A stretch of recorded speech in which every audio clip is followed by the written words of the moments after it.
Welcome back. Motivating Bragat is here. Uh,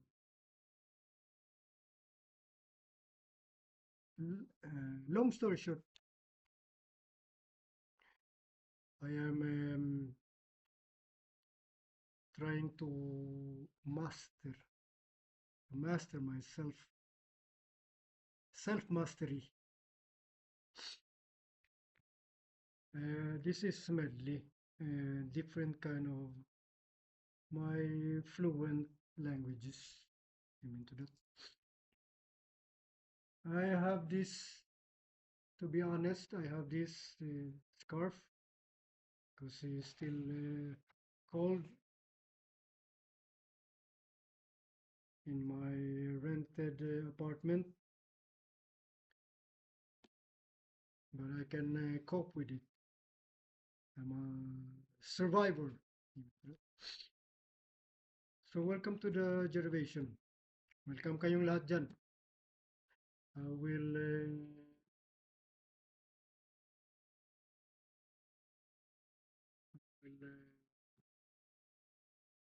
take it short, of course. This is only a repetition.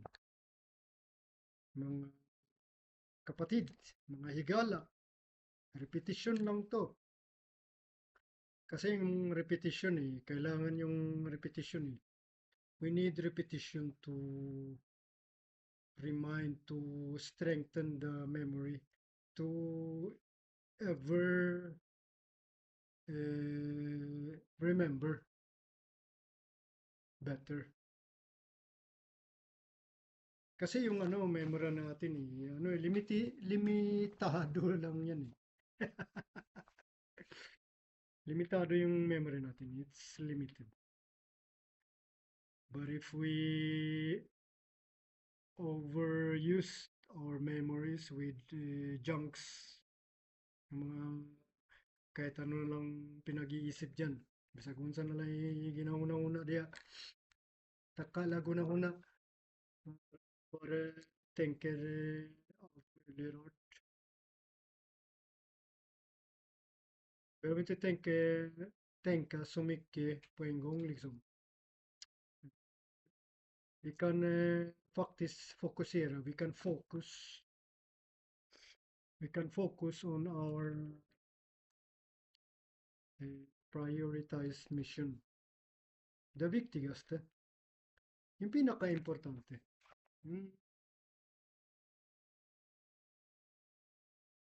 yung prioritize natin, yung ano ngayon, ano yung importante ngayon.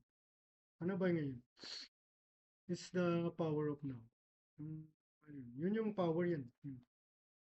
Karon, ngayon, now. Ang dami ng mga motivational speeches and speakers sa buong mundo. Included na ako dyan. Kaso lang, I have this underdog mentality. Always the underdog. Try to Google it up. Yan nyo yan sa, sa motivational din. Shout out to Motiversity and all my motives and external motives. I am grateful. Kasi gratitude Kakalimutan na natin magpasalamat sa kapwa natin at saka sa sarili natin. Don't forget to to give yourself the clap here, I guess. Very good. Good job, Rosauro, or whoever you are. What's your name? Amen to that.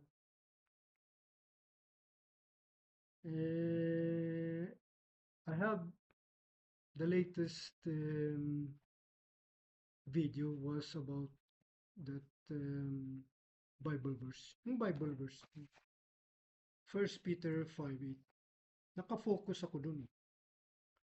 Dito ko na stuck ba, murag na stuck ko, murag na niungot ba, niungot. So pagungot na ko, anak ko, okay, ako ning gamiton para sa akong next video. Bahala na. Bahala na si Bathala. Bathala na si Bathala. Bahala. Ano kasi tayo eh, we are still in the blame game. We are still in the pity party.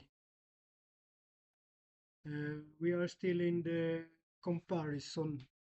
Who's the better one or the best one or something like that. You name it. Etc. etc. Tapos nagkukumpara pa tayo sa mga beliefs natin, belief system yun. Hmm. Diyan tayo na ano eh, na parang nagiging emotional dahil kasi ito ang nauna, ito ang huli, ito yung palagitnaan. Sinabi ko sa uh, isang friend ko na nag-contact sa akin ngayon. Uy, kumusta na daw, kuya? Kuya means big brother in my language. Uy, wow, better late than never, sabi ko. And I was thinking, why do we wait until something happens or something we must do or we need before we take contact or communication? Ano yan eh, mentalidad yan eh. Maraming ganyan sa buong mundo. The whole world. It's a mentality. It's a mental lab. We're going back to the my first foundation. Go back to your mental lab. This is the mental lab. This is our root. Ito yung ugat. Kani yung mga ugat.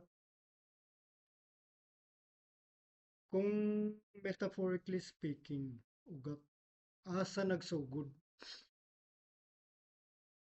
Una nahimong ugat. Asa mo na nagsugod. Sa liso. The seed. Eh, ito eh. Yung iniisip natin, yung thinking natin, thinking patterns, yun. Diyan yung ano, yung parang, ano pa yung tawag doon? Seed, liso, sa Bisaya. Pinlant natin yan. Kung sa gardening eh, environment ba, marunong kang magtanim, marunong kang magplant ng mga iba-ibang ano dyan. So, kung ano ba yung tinanim mo dyan, yung parang, ano ba yung pinasok mo sa utak mo? What did you plant? What did you put in your mind or something? You have to create some kind of accountability. Yung parang, okay, nagsimula ka, yan, tinanim mo yan, alagaan mo. Kasi pag hindi mo inalagaan yan, ano na yan, yung, ano ba yun sa Tagalog? Pero ano tayo, Taglish tayo, so yung seed,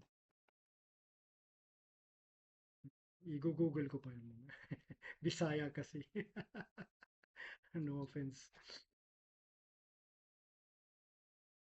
Alagaan mo yan, diligan mo yan para tumubo. Kasi pag hindi tumubo yan, at hindi nagbunga, ganun. Ano yun, para bang, eh, what was your purpose of planting, putting that seed in the soil and hoping that it will grow? You cannot just hope or wish. You need to do something more. To that. So long story short, 10 minutes already. Time's running. Kasi nandito pa rin tayo sa mga ano eh, yung blame game at saka sa mga comparison, sa mga duda, sa mga doubts, yung mga pagdadalawang isip, pagtatatlong isip o anong klaseng isipan ba. Ano ba yung ugali natin? Ano ba yan? Sino ba tayo? Yung mga ganyang mga tanong ba? Nagsisimula yan sa tanong eh. It starts, it should be starting with a question. If you want to go to the next level. You have this why, you have this how, what, which, when, whatever, or something. All these questions. It needs to align with your purpose. If you ask yourself, kung magtatanong ka sa sarili, ano ba talagang gusto ko? Uh, Sino ba talagang kailangan ko dito para next level ako? Ano ba yung mga klaseng bagay? What kind of things do I need to include? Mga ganyan ba? Lahat to biblical eh. Inano ko lang, nire-resume ko lang yung lahat ng mga video ko. Parang may konting repetition. But in shortened story. Na-cut ba? Yung parang sa pelikula pa, sabi, cut! Okay, hindi natin. Bollywood or Hollywood or anong klaseng wood yan? Anong klaseng kahoy? Baka Filipino wood, meron din. Pinoy wood. Hindi, seriously talking. Sa, it doesn't matter your belief system or who's the first, who's the last. Kasi pinapahirapan lang natin yung sarili natin. At saka pinapahirapan din natin yung kapwa natin. Yung mga anak natin, yung mga magulang natin, yung mga kapitbahay natin, at saka yung mga hayop dyan, at saka yung mga environment. Pinapahirap. Lahat yan mga elemento ng Panginoon. Yung mga ginoong creator, the grand creator. Hmm? Nag-co-compete tayo. Vi tävlar om Gud eller inte Gud. Till och med djävulen är med i bilden liksom. De börjar tro på djävulen också. The fuck? Oh, sorry. I said it. I have to beep. Cursing. Biblical lahat yan. Eh, hindi kami Kristiyano noon. Tayo mga Pinoy, hindi tayo Kristiyano. Bago si Sultan Namuno or bago pumunta yung mga Kastila or whatever, whoever.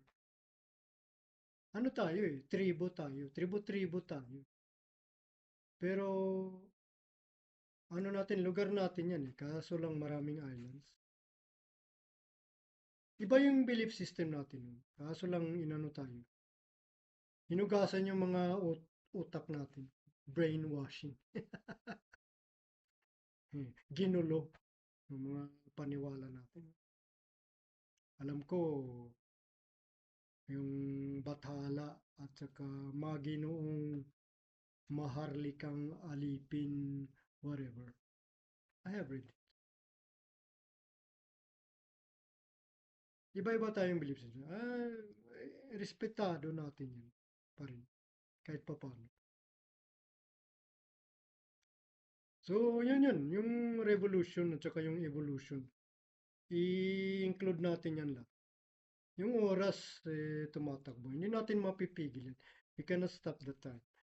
But we need to evolve. We need to adjust. We need to reciprocate. We need to meet halfway. We don't need to argue too much. We don't need the comparison. We don't need the we don't need to measure our the beep kung sino bang mas mahaba or malaki or ganyan or maraming pera or sinong pinakamayaman or ganyan. Hindi na yan. Walang mas mayaman kaysa Panginoon. Wala.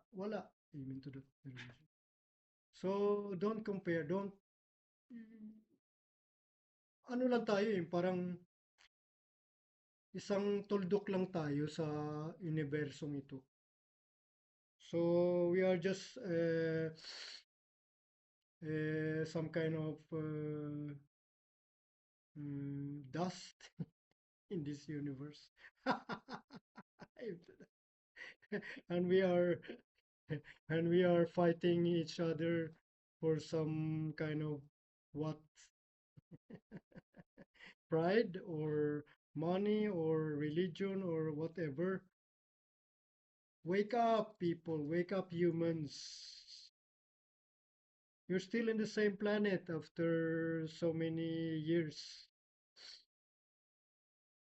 And you confuse your own neighbor, your fellow man, fellow women or children.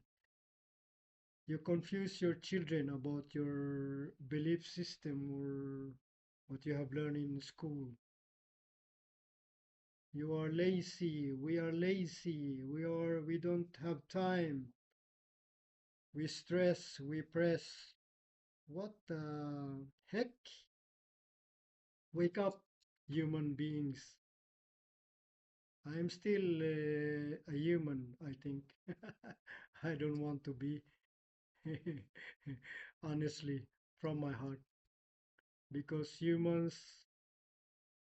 we humans,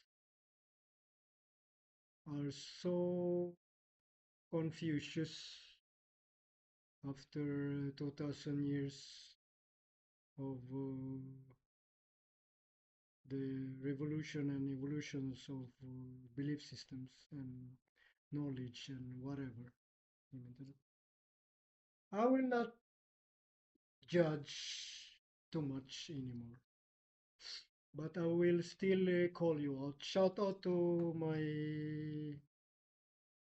number one motivator, Bilal Brooks. I have this Les Brown, Eddie Pinero, Jordan Peterson, all these ancient wisdoms and history. I have taken it all. And like an alchemist or prodigies.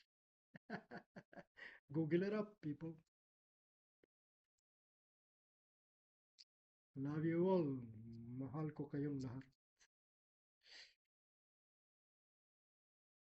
Atham. I don't know if I